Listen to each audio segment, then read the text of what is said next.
Muy bien, en el video anterior estuvimos viendo el álgebra de límites y vimos que junto con los límites notables, eso ya nos permitía calcular límites de funciones más complejas. O sea, a partir del conocimiento de ciertos límites, de ciertas funciones, podíamos calcular el límites de sumas, productos, cocientes, etc. Bueno, vamos a agregar una herramienta más, que es la propiedad de cambio de variable, o lo que también se conoce como límite de composiciones. Entonces, supongamos que tenemos una función f para la cual sabemos que el límite para x tendiendo a de f de x nos da un valor b.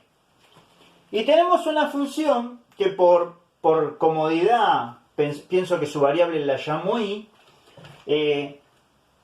tal que el límite cuando y tiende a b de g de y nos da el valor l. Es decir, cuando x tiende a, f de x tiende a b, y cuando y tiende a b, la g de y tiende a l. Entonces, el límite para x tendiendo a de g evaluada en f de x, que es lo mismo que hablar de aquí g compuesta con f en x, bueno, va a ser el valor l, es decir, a lo que tiende la g cuando el y tiende a b. Esta propiedad es válida siempre y cuando ocurra una de estas dos cosas.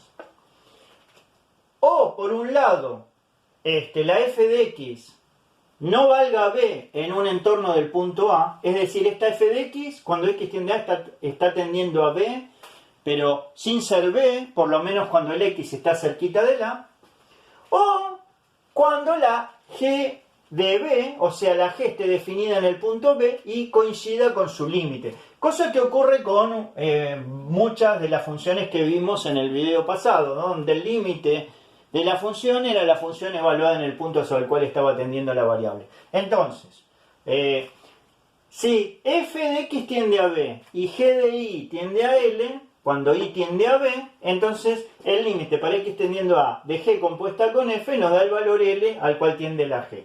Y eso tenemos que tener en cuenta que va a ocurrir si la f de x no da b en un entorno del punto A, en un entorno reducido diríamos, porque en realidad la f no tendría por qué estar definida en el punto A, corregimos acá, o sea, f no es b cuando x está en un entorno reducido del A para cierto valor de r, o si la g de b da l, entonces la condición 1 no nos interesa.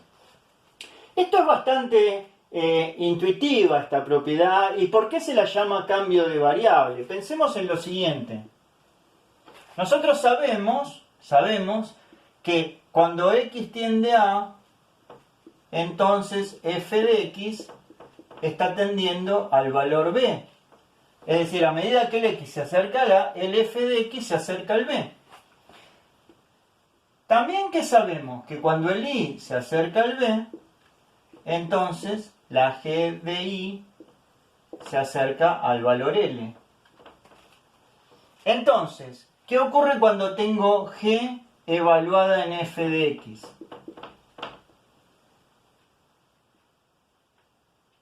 Vamos a ponerlo así.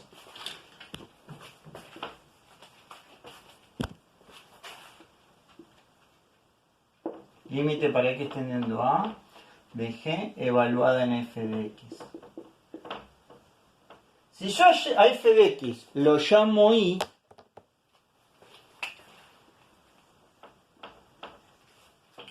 y ahí es como que hacemos un cambio de variable,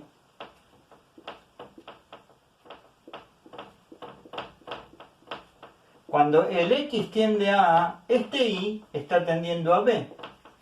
Y entonces este límite se va a transformar en el límite para y tendiendo a b de g de y.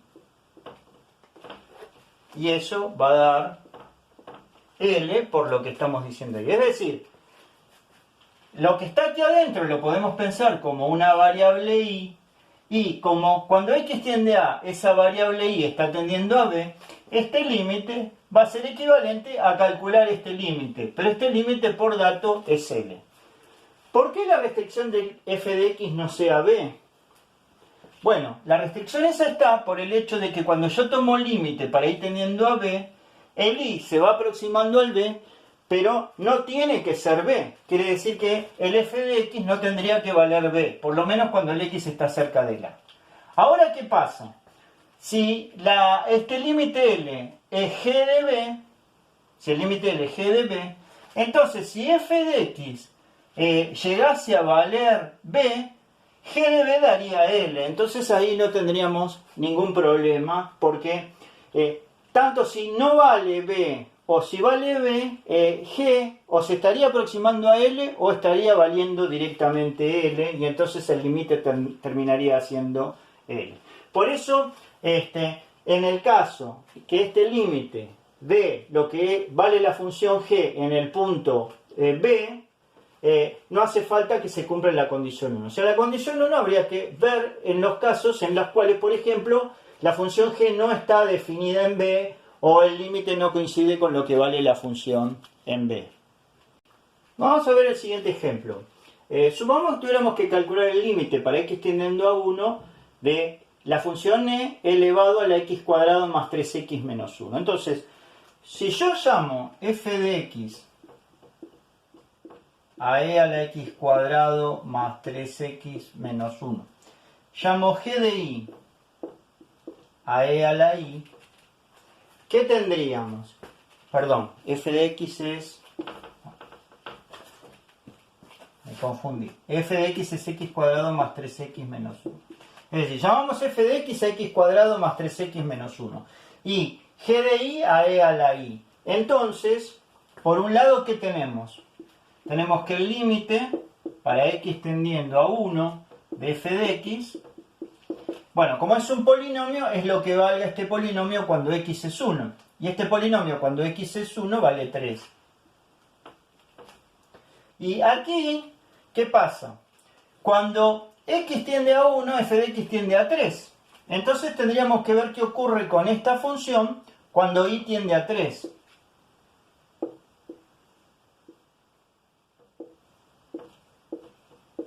Y bueno, esto ya es un límite notable, s al cubo. Quiere decir que la función f, que sería lo que se encuentra acá en el exponente, tiende a 3 cuando x tiende a 1. Y la exponencial, cuando el exponente tiende a 3, tiende a la 3. Entonces lo que tendríamos es lo siguiente. Pensando en hacer un cambio de variable, llamando y a la variable x cuadrado más 3x,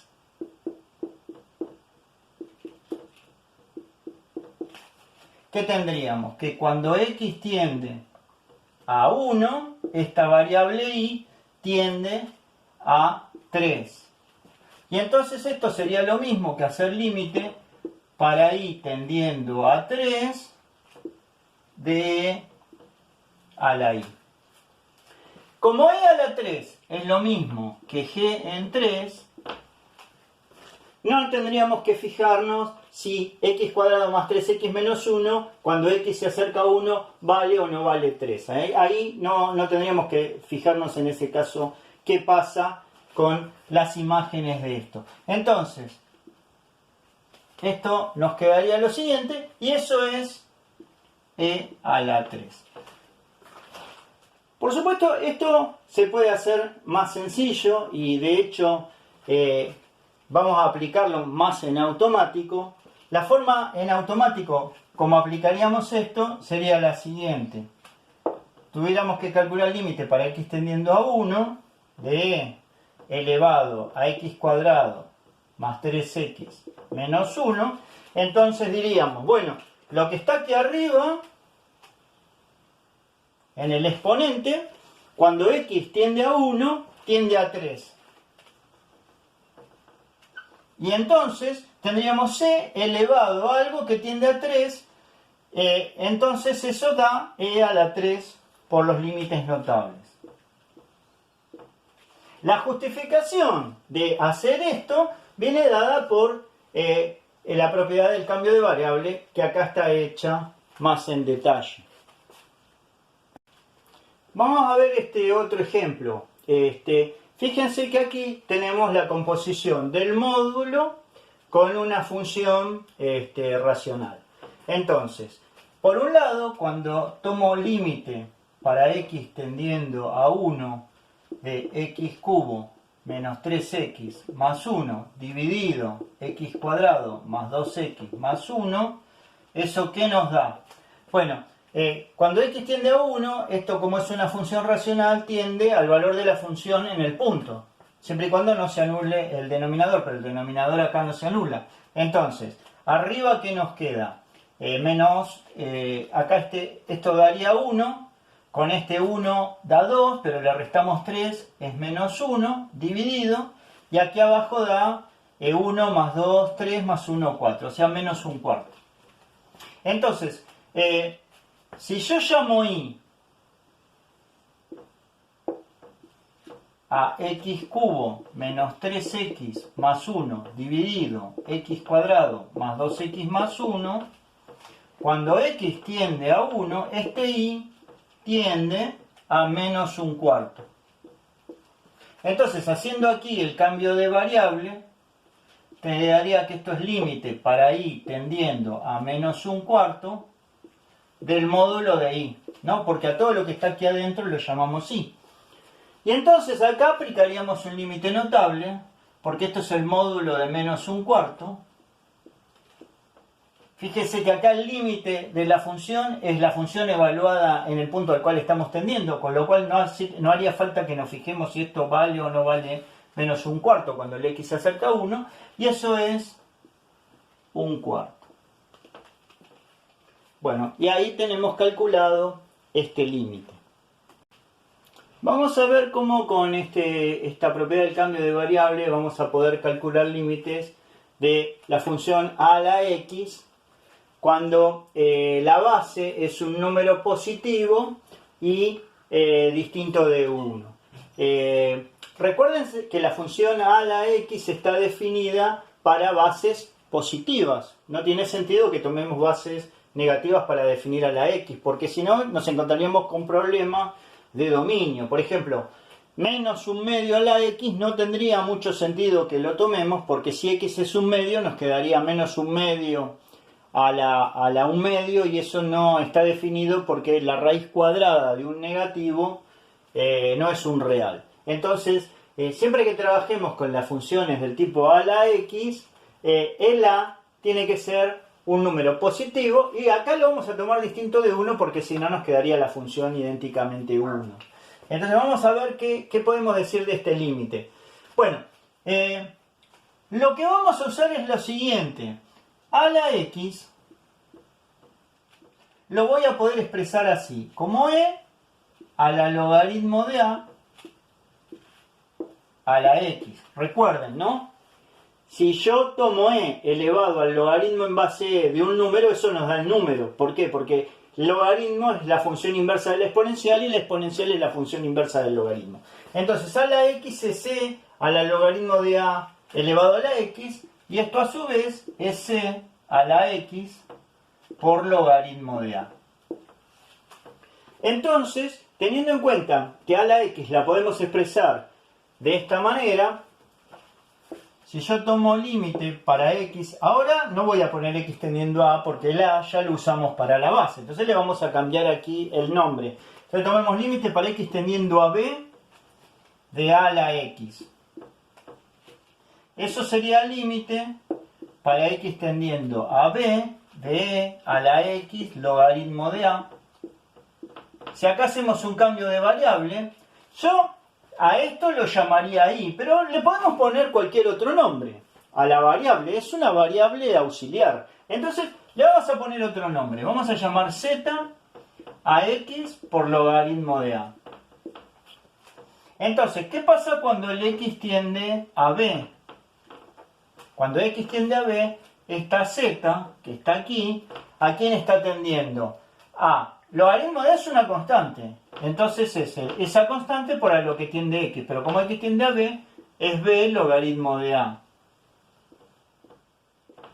Quiere decir que si yo llamo z al exponente y hago este cambio de variable, el límite para x tendiendo a b de esta función se transforma en el límite para z tendiendo a b logaritmo de a de e a la z.